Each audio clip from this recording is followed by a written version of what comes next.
Capitalism. Capitalism. Capitalism. Capitalism. Capitalism. Capitalism.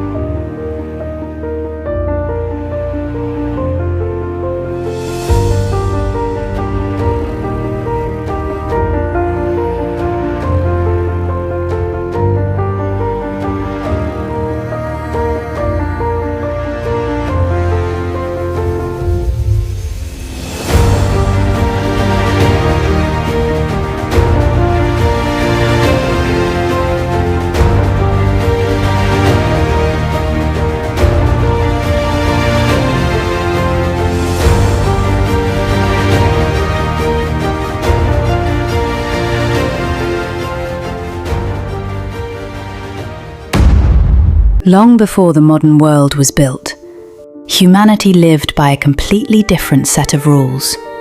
There were no global corporations, no supermarkets, no billion-dollar companies. Most people spent their entire lives in small villages, producing almost everything they needed with their own hands. Farmers grew food, blacksmiths forged tools, tailors stitched clothes. Every family depended on its own skills to survive. If someone needed something they couldn't make themselves, they traded with others. Grain for tools, wool for food, wood for livestock. Life was slower, simpler. Communities relied on one another instead of distant markets. But as kingdoms expanded and merchants began traveling farther than ever before, something quietly started to change. As trade expanded across continents, a new class of people began to rise. They were merchants, buying goods from one place and selling them in another for profit. The more they traded, the wealthier they became. Soon, banks began lending money. Investors funded risky voyages, and businesses started growing beyond local markets. Unlike many great inventions, capitalism wasn't created by a single person. It slowly evolved over centuries through trade, private ownership, investment, and competition. Then, in 1723, a Scottish economist named Adam Smith was born.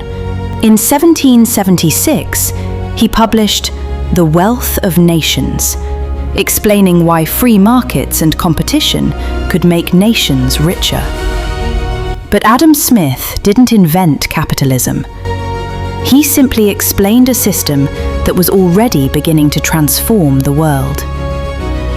Then came the Industrial Revolution, and everything changed. By the early 1800s, factories were spreading across Britain faster than anyone had imagined. Steam engines replaced muscle.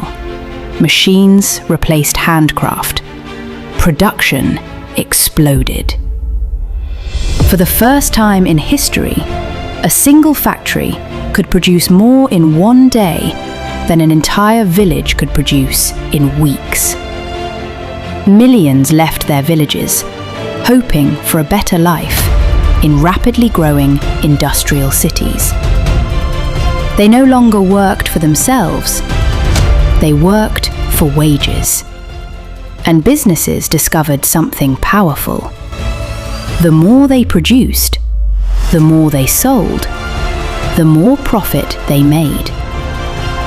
By the late 19th century, this model had spread across Europe and North America, transforming economies on an unprecedented scale.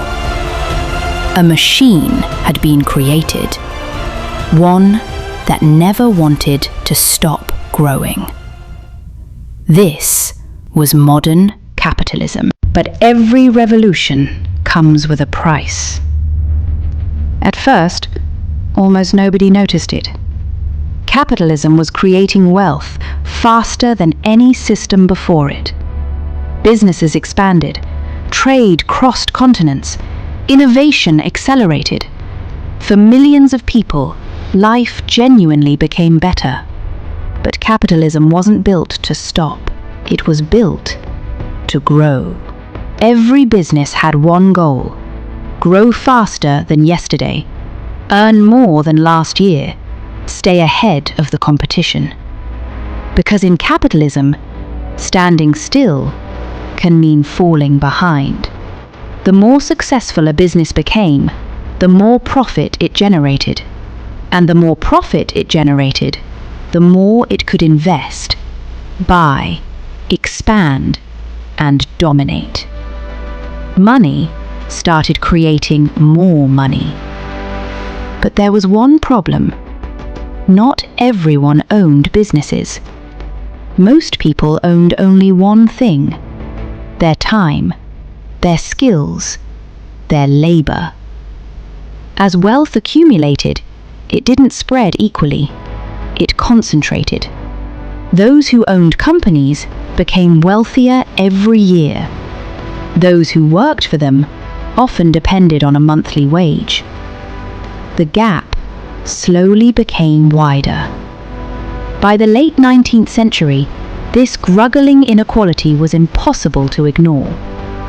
In 1867, Karl Marx published Das Kapital.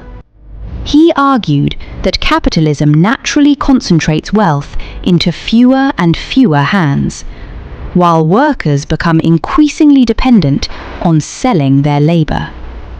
His ideas were controversial. Many rejected them.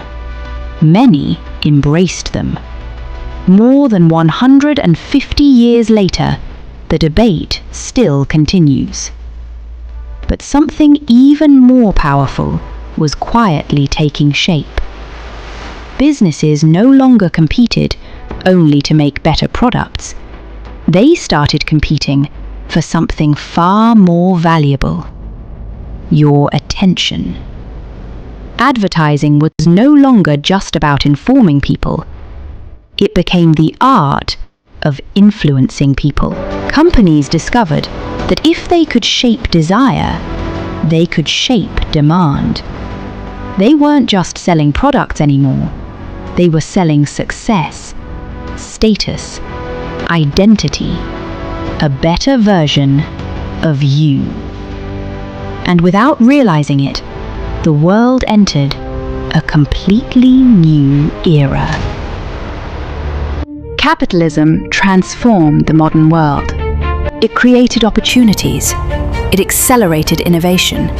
It connected nations.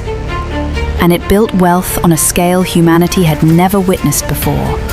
But every system has consequences. The same competition that inspired progress also created inequality.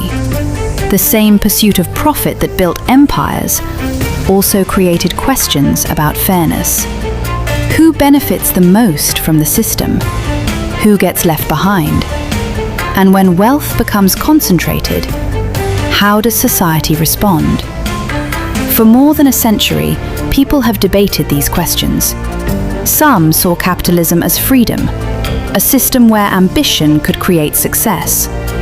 Others saw a system where economic power slowly moved into fewer hands. And eventually, a completely different idea emerged. An idea that challenged the foundation of capitalism itself. An idea that promised a different future. A world without private ownership of major resources. A world where wealth would be shared and society would be built around equality. That idea would change the course of the 20th century. It would inspire millions, divide nations, create revolutions, and reshape global politics forever. It was called communism.